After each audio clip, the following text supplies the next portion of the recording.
जय जगदम्बा। मैं मनीष मिश्र आपके सामने पुनः उपस्थित हूँ बालिका शब्द रूप लेकर। पिछले वीडियो में मैंने बताया था बालक शब्द रूप।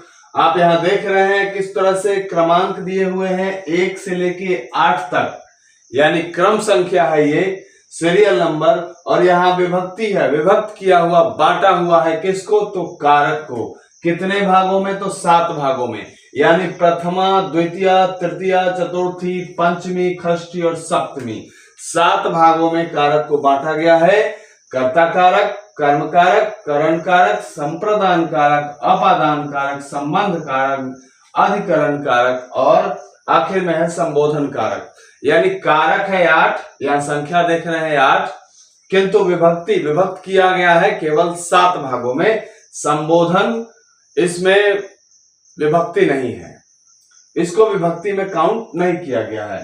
संबोधन अर्थात मैंने पहले ही बताया था संबोधित करने के लिए, यानी कि कॉलिंग के लिए, बुलाने के लिए, किसी को कुछ कहने के लिए जब हम अपनी ओर ध्यान आकर्षित करते हैं तो जिन शब्दों का प्रयोग करते हैं यहाँ पे लिखा हुआ है, वही शब्द जो है संबोधन है।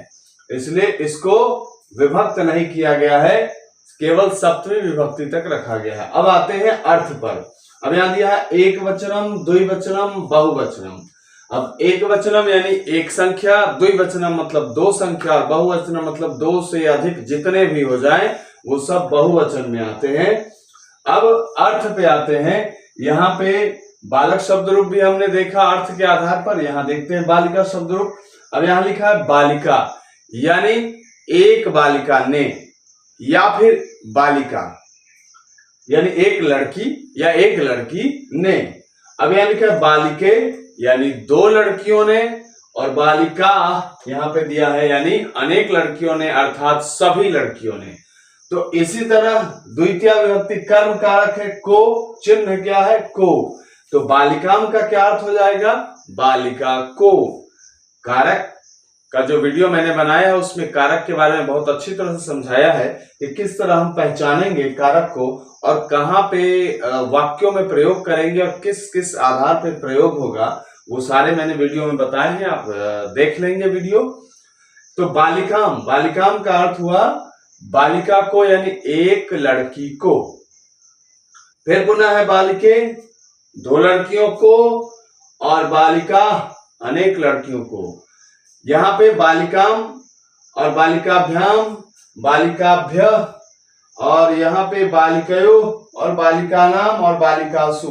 मैंने अंडरलाइन किया हुआ है। क्यों अंडरलाइन किया हुआ है, क्योंकि ये अंतिम वर्ण जो है बालक शब्द रूप से या अन्य शब्द रूपों से मिलता है, इसलिए यहाँ पे देखेंगे। जब बालिका शब्द रूप और बालक शब्द रूप याद करेंगे तो कंफ्यूजन नहीं हो, कुछ कुछ जगहों पे मिलता जुलता है, उस आधार पर भी हम दिमाग लगा के गलतियां नहीं करेंगे। गलतियां जो होती है, कंफ्यूजन होता है शब्द रूप याद करने में, कहाँ क्या होगा। बालक शब्द रूप और बालिका शब्द रूप में भारी कंफ्यूजन हो जाता है। हालांकि फल शब्द रूप जो नपुंसकलिंग है उसमें तो कंफ्यूजन बहुत कम है, क्योंकि वो बालक शब्द रूप के अनुरूप ही चल रहा है तृतीय विभक्ति से। यहाँ है तृतीय विभक्ति करण कारक। करण का चिन्ह क्या होता है, से और के द्वारा। तो बालिकया यानी एक लड़की के द्वारा या लड़की के द्वारा, दोनों में से कोई हो सकता है, या लड़की से। बालिकाभ्याम 2 लड़कियों से या 2 लड़कियों के द्वारा। बालिका भी ही यानी अनेक लड़कियों से या अनेक लड़कियों के द्वारा, या फिर सभी लड़कियों से या सभी लड़कियों के द्वारा। यहाँ चतुर्थी विभक्ति है संप्रदान, को और के लिए। मैंने पहले ही बताया यहाँ भी चिन्ह को है द्वितीय में, और चतुर्थी में भी चिन्ह को है, और करण में भी तृतीय में देख रहे हैं हम, करण कारक में भी चिन्ह से है, और यहाँ आपादान में भी से है। दोनों के अंतर को मैंने पहले भी समझाया हुआ है, फिर एक बार समझ लीजिए। कर्म कारक है, कर्ता के द्वारा जो भी काम किया जाता है और जिस पर प्रभाव पड़ता है, फल पड़ता है, वो कर्म कारक होता है। तो यहाँ पे चिन्ह को। और यहाँ चतुर्थी संप्रदान कुछ मिलने या देने के अर्थ में आता है, तो वहां पे संप्रदान को। अब यहाँ करण से साधन के रूप में, जैसे मैं कलम से लिखता हूं या मार्कर से लिखता हूं, वह साइकिल से घर जाता है, तो साधन के रूप में जो प्रयोग होता है तो वह करण हो गया से। और यहाँ पंचमी अपादान से है, तो पंचमी अपादान से का क्या अर्थ हुआ? अलग होने के अर्थ में। अब मैं मार्कर से लिखता हूं तो ये करण कारक है और मार्कर मेरे हाथ से गिर गया, छूट गया, तो यहाँ पे ये अपादान कारक है, यानी दूर होना, अलग होना अपादान कारक है। तो हम यहाँ थे करण कारक बालिकया और बालिकाभ्याम और बालिका भी, यानी एक लड़की के द्वारा, एक लड़के, दो लड़कियों के द्वारा और अनेक लड़कियों के द्वारा। चतुर्थी संप्रदान आप समझ ही गए होंगे, बालिकायै। यहाँ पे क्या पढ़ेंगे इसको? बालिकायै। बहुत से बच्चों को पढ़ने नहीं आता, पढ़ने की वजह से याद करने में तकलीफ होती है, तो यहाँ पे मैं पुनः एक बार वीडियो के अंत में अच्छे से शब्द का जो उच्चारण है वो बता दूंगा। अभी आप अर्थ को समझे। तो ये लिखा है बालिकायै। बालिकायै का क्या अर्थ हुआ? यहाँ चतुर्थी संप्रदान है तो हम मिला लेंगे अर्थ। क्या है? लड़की को, या एक लड़की को, या एक लड़की के लिए। अब यहाँ बालिकाभ्याम पुनः हो जाएगा चतुर्थी द्वितीया में, तो दो लड़कियों को या दो लड़कियों के लिए। अब यहाँ बालिकाभ्य तो पुनः हो जाएगा क्या? बहुवचन में है तो अनेक लड़कियों को या अनेक लड़कियों के लिए। आते हैं पंचमी विभक्ति अपादान कारक में, इसका चिन्ह है से, तो लिखा हुआ है बालिकाया। बालिकाया का क्या अर्थ हुआ? एक लड़की से या लड़की से। बालिकाभ्याम दो लड़कियों से, और बालिकाभ्य अनेक लड़कियों से या सभी लड़कियों से। षष्ठी विभक्ति है छठे नंबर पे, षष्ठी विभक्ति संबंध कारक का, के, की, रा, रे, री। अब ये ज्यादातर क्या आता है? काके की संज्ञा और सर्वनाम दोनों में लगा दिए जाते हैं, और रा, रे, री ज्यादातर 100% किस में लगता है? सर्वनाम में लगता है। जैसे मेरा, मेरी, मेरे, तेरा, तेरी, तेरे, हमारा, हमारी, हमारे। अब यहाँ उसका, उसकी, उसके, उनका, उनकी, उनके, तो ये काके की क्या लग जाएगा? सर्वनाम में। और रारेरी क्या लगेगा? सर्वनाम में। और काके की फिर पुनः किस में लग जाएगा? रारेरी नहीं लगेगा, लेकिन काके की पुनः किस में लग जाएगा? संज्ञा में। जैसे राम का, मोहन का, मोहन की, सोहन का, सोहन के, इस तरह से लग जाएगा। तो यहाँ पे दिया है पुनः बालिकाया। षष्ठी विभक्ति में भी क्या हो जाएगा? बालिकाया। तो बालिकाया का क्या अर्थ हो जाएगा यहाँ पे? लड़की का, लड़की की, लड़की के। बालिकयो दो लड़कियों का, दो लड़कियों के, दो लड़कियों की।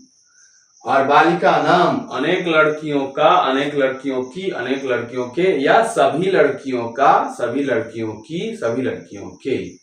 यानी का कब होगा? पुल्लिंग में, और की कब होगा? स्त्रीलिंग में, और के कब होगा?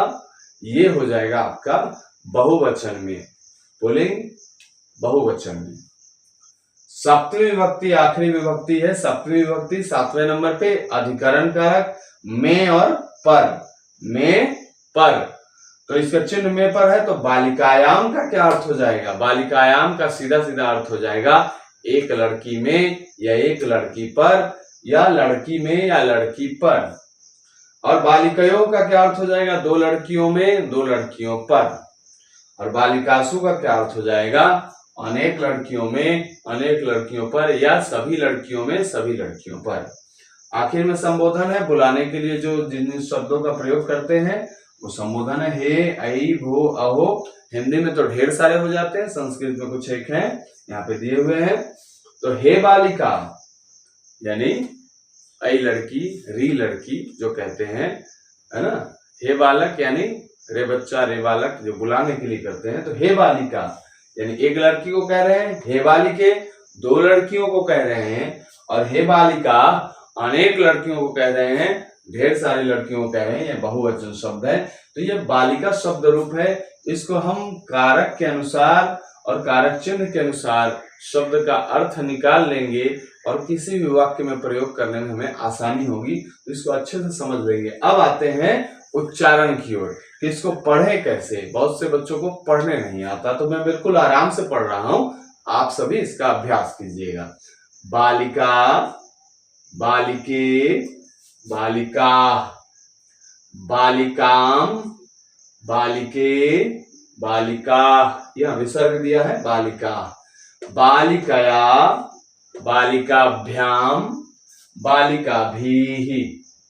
या बालिकया, 4 जो अक्षर वाले शब्द होंगे उनको क्या हम करेंगे, 2 पार्ट में जनरली डिवाइड कर देते हैं तो पढ़ने में आसानी होती है। अब यहाँ लिखा है बालिकाम, तो बालिकाम 2 पार्ट में कर देंगे, पढ़ने में आसानी होगी। बालिकाम, यहाँ हलंत नहीं रहता तो बालिकाम ऐसा होता, लेकिन यहाँ हलंत है तो बालिकाम। तो बालिकया, बालिका और तभ्याम, बालिकाभ्याम और बालिका भी, यहाँ विसर्ग है तो भी ही, बालिका भी। फिर वहां पुनः यहाँ पे दिया हुआ है बालिका यई। मैंने संस्कृत में पहले ही समझाया है कि हिंदी में जो ए होता है संस्कृत में ऐ होता है, हिंदी में जो औ होता है संस्कृत में औ होता है। तो उच्चारण क्या है, बालिका यई। और बालिकाभ्याम, बालिकाभ्य, बालिकाया, बालिकाभ्याम, बालिकाभ्य। फिर यहाँ पुनः बालिकाया, बालिकयो, बालिकयो और बालिका नाम, बालिका नाम, बालिकायाम। यहाँ है बालिकायाम, बालिका एक साथ पढ़ेंगे और याम एक साथ, बालिकायाम, बालिकयो, बालिकासु। क्या है यहाँ पे, बालिकासु। और यहाँ पे तो पढ़ा ही, हे बालिका, हे बालिके, हे बालिका, ये किसके अनुसार चलेगा, प्रथमा विभक्ति के अनुसार। ठीक है, तो हे बालिका यहाँ भी लिखा है, यहाँ भी लिखा है, हे बालिके यहाँ भी लिखा है, यहाँ भी लिखा है, हे बालिका यहाँ भी लिखा है और यहाँ भी। यानी जो प्रथमा विभक्ति कर्ता कारक में जो शब्द रूप चला है लिंग वचन के अनुसार, उसी अनुसार उसी वचन के अनुसार इसमें क्या चलेगा, संबोधन में, संबोधन में सेम चलेगा। इसलिए विभक्ति साथ ही होती है और संबोधन को इसके अनुसार ही चला दिया जाता है। तो उम्मीद है आप सभी इसका अर्थ समझे होंगे। किसी भी प्रश्न का उत्तर आपको चाहिए जो समझ में नहीं आया हो तो आप निश्चित आप कमेंट्स कर सकते हैं, लिख सकते हैं, इसका जवाब मैं दूंगा।